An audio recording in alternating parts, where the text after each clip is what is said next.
We always talk of the United States as the world's superpower. But have the first 100 days of President Trump in the White House shown that that's no longer the case? That actually China now holds the cards? Even the US has had to admit that the tariffs showdown with China is unsustainable. So is China now the superpower? I've been trying to figure out the answer to that with Evan Davis. And Evan is here. Nice to be back, Sarah. Nice to have you here. How do we even go about answering this question? How do we decide? Well, I come at it from an economics point of view because that's my interest in the world. So I would look at the economic weight of the two countries. And on most of the conventional measures, everybody says the American economy is bigger than the Chinese economy. And if you look at the kind of national income of the two, it's $29 trillion US, $19 trillion. How could I make that mistake? $19 trillion for China. So 29 versus 19 is the kind of the weight of it. And that I would say is the kind of conventional view. However, and I think this is the most important thing to understand when you're making big comparisons between countries economically. You're looking at the Chinese economy measured in their currency, the US economy measured in their currency, and you're using the exchange rate between those currencies to convert them. However, the price levels are not the same in those two countries. A haircut costs less in China than it does in New York. And if you adjust for that price level difference, you'll actually find the Chinese economy is way bigger than the US economy. That measured in dollars at current exchange rates, America is champion of the world. Adjust the Chinese economy for the fact that a lot of labor-intensive stuff in China is way cheaper than in the US. And instead of it being 29 trillion to 19 trillion, it's 29 trillion to 38 trillion. So the Chinese economy is it's not even close. It's way bigger than the United States. And that's because you're saying, look, if something is cheaper in China and they're doing a lot of it, you've got to add up haircuts, not add up dollars when you're measuring the relative size of those economies. And so that is the most important thing. So the Chinese economy, properly measured, is the biggest economy in the world. Okay, can we then chuck in population? Because in terms of what somebody's earning, they might be paying less for their haircut, but they're getting paid less. There are an awful lot more Chinese people. Right. China is way poorer than the United States per capita. So the average Chinese person's income is about $27,000 a year, adjusting for that price level.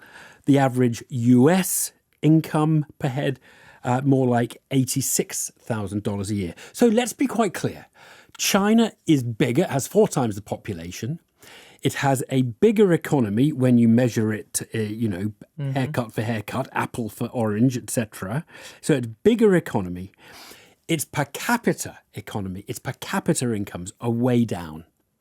And that's why, incidentally, a haircut is cheaper in Beijing than it is in New York. It's because people are paid less in China. So all those kind of labor-intensive services are cheaper in China than they are in the United States. Okay, but when it comes to one squaring up against the other, perhaps the per capita doesn't matter. Because you're actually putting all the Chinese on one side of your scales and all the Americans on the other side. Well, that's what I would say. I mean, 1.4 billion against 340 million, that is a formidable piece of power for China, isn't it? They've got a lot more people. They can be much poorer and they can still have the biggest economy in the world. All that being said, if you were randomly assigned to live in a country, you might say, I'd rather be in the United States, which is, quite a bit richer than China. There's something else, though, of course, which is that if these two nations had no links, arguably, perhaps it doesn't matter. But there are ways in which leverage applies. From China's point of view, the market, they being the manufacturers of the world, their market is the US. From the US's point of view, arguably, Well, we're about to see, aren't we? Well, look, I find it very hard. The best, if you like, sort of simple model for understanding the game that the two of them are playing is the famous chicken. You know, where two idle. Which youths. famous chicken is this? Well, this is people driving cars towards each other to see who chickens out chicken. first. The game of chicken, and so that is a classic game where both sides will lose if they carry on with it. Okay, that is the feature of that game, in a way. Unless you've got a tank and a mini. Well, if you had a tank, but so both of them will lose if the game carries on. And there's never, I mean, a lot has been written about chicken as a game. I mean, it's been depicted in films like Rebel Without a Cause and Stand By Me. There's a bit where two people drive cars at each other in that. And by and large, a lot has been studied about that game and how you should play it and what the best strategy is and who wins. And it's not very clear who wins. And I think the general advice is try not to get into a game. China has found itself playing this with the US. I think both sides lose if they carry on with it. And then you can say who is going to keep their foot on the accelerator and look more kind of like they're willing to carry it on. And I guess a lot of people would say China will win a game of chicken because it can more ruthlessly impose discomfort on its population than perhaps the United States can. And it could do things like sell some of the US treasuries it's holding? Yeah, so China owns a lot of US government debt. If it sold it, it would be very disruptive to the United States. It would be disruptive to international bond markets. But again, that just takes you straight back to the game of chicken, because yes, the US would lose if China sold all its holdings of US treasuries. Who else would lose? China would lose, because it would be losing a lot of money on this stuff that's sitting in its central bank. So I'm not sure China would want to do that. But I do think, generally in chicken, the person who wins is the one who looks the most mad. Because they're the one who looks like they're willing to die in order to win. But it's interesting that one of the reasons that you almost side with China is because they are willing to impose tougher conditions on their people. Which now, if you were actually standing back to say who's the superpower, there are various things you might measure. You might measure, we've talked economy, we should probably talk military, we should probably talk soft power, but you would also probably include democratic systems as being advantageous to a superpower, and yet in this analysis not. Well, I think soft power, the US traditionally would be the world's winner, surely. I mean, it's got Hollywood, it's got the American dream, people all wanting to get into the United States. So I think you would say soft power, the Americans must win. The Americans have a system that is more self-correcting, isn't it? I mean, the kind of democratic system is one where people can make a fuss. A change can be affected more easily. You don't cover it up as long. You've got a free press. All of that, you would say, is hugely to America's advantage. Although, I mean, China's discipline and its ability to say what it's going to do and then get it done without kind of ragged accountability to different authorities. But you really are looking at the spread here, rather than thinking, where would you rather live? Yeah, no. I mean, exactly. Okay. But I think the military thing. Let's turn to the military, because it's obviously hugely important. And China has been rapidly building up its military. Yeah. Here, you have to go back to the point I started with, that when you count what China does and what America does, you cannot just measure it across the exchange rate. At current exchange rates, America spends something like $1 trillion, $1,000 billion a year. China's on more like a third of that, $300 billion a year of defence spending. So America is a much bigger defence spending nation at current exchange rates. But Sarah, you get a lot more soldier in China for your dollar than you do in the United States. So when you look, for example, at the army, when you look at the army, China is smaller. America has a couple of million, China 1.3 million. But and America's army is better equipped. But I've saw one really thorough analysis that tried to go through matching price levels for equipment, operations, and people. And that found that the Chinese defense spending is about 60% of US defense spending. So the US is still way bigger, Right. despite being a smaller population country. It's way bigger, but China is, a pretty formidable and a very substantial second place in the world to the United States. And you have to just look at nuclear warheads. China only has 600, I say, it's relative enough. to the Americans' 3,700. Yeah. But you But don't one. need, yeah, exactly. You don't need that many. And when you look, there's one metric that has been made terrifying Americans. And it is absolutely gobsmacking, which is the way shipbuilding is now become a Chinese-dominated industry. They're half the global shipbuilding. Last year, I think China built 1,700 ships, something like that. This is not defense, this is commercial, but you can always convert those industries. China, 1,700. United States, 5. So shipbuilding, tiny industry in the US, 0.1% of global market share. China, 50% of global market share.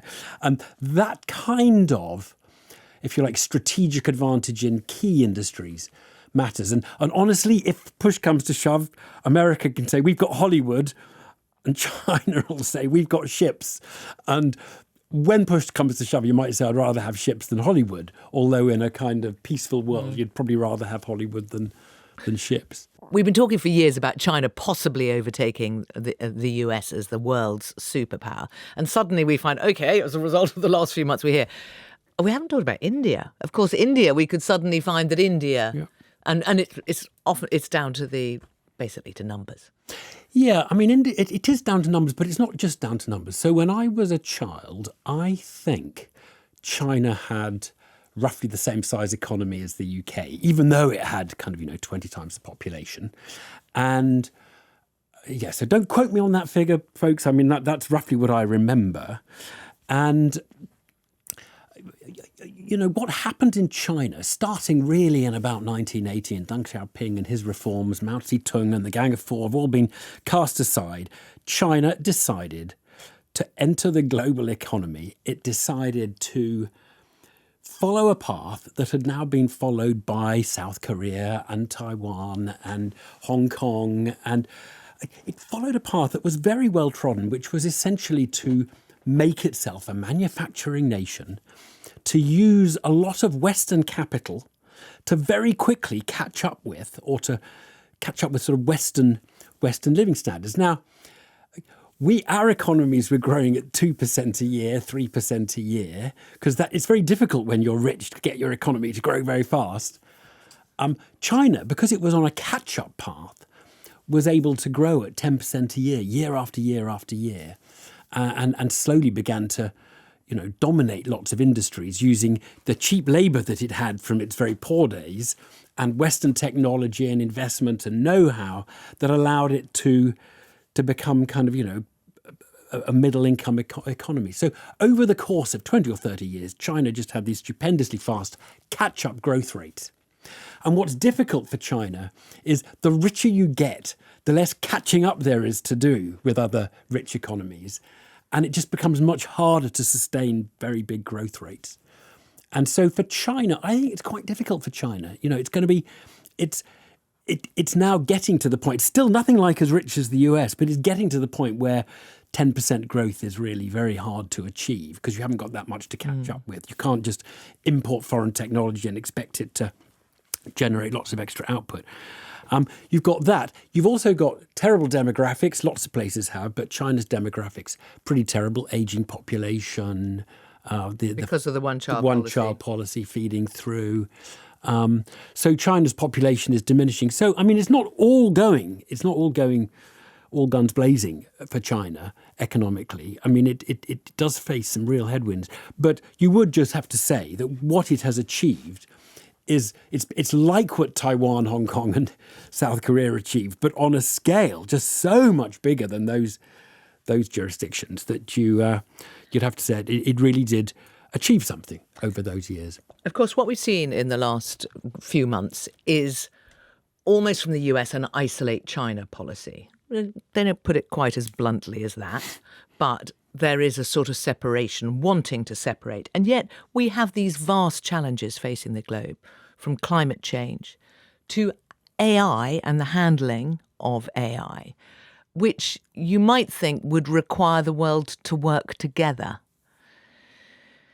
And I wonder whether perhaps it's the requirement for that might bring the US and China back together. I don't know if I'm being sort of ludicrously hopeful there. Yeah, well, I suppose that an important question for the world is whether nations can be collaborators and competitors at the same time, or whether this dominant relationship, US, China, who is top nation in the world, this kind of dominant, is that so much going to be defined by the rivalry between them that in the end there will be no room for collaboration on climate change or regulation of AI and the like. And then, of course, that's where you get the rest of the world having to say, are we going to try and alienate China and decouple as much as the US? And the US seems to be saying to everyone, why don't you choose a gang and join our gang? And I think a lot of the world will be like, well, we don't really want Which to have ultimately to make that. will be to China's advantage. Well, I mean, a lot of countries in Asia will think economically they're much more closely tied to China and would say, we can't afford to decouple from China in the way that you and the US can. But I keep thinking with this question is, in one sense, what difference does it make? I mean, if China ends up bigger than the US, depending which measure, what difference does it make? Well, I suppose the only thing is we would probably, if we sat down and thought about it, prefer the top dominant nation in the world to be very like-minded to us and our worldview and our values and to promote our way of thinking, just because that would probably mean the global environment is more our way. I think probably a lot of people in Whitehall, Westminster and in government would probably say the United States is no longer as much what it was, a kind of sharing every aspect of our worldview on things about how the world works, who the goodies are and who the baddies are. But I guess that's really why it kind of matters. We do have in our head a sort of a sense of what's right and what's wrong. I think we would rather that the superpower was one that was generally benign rather than malevolent. Well, yes, you're assuming there's assumption.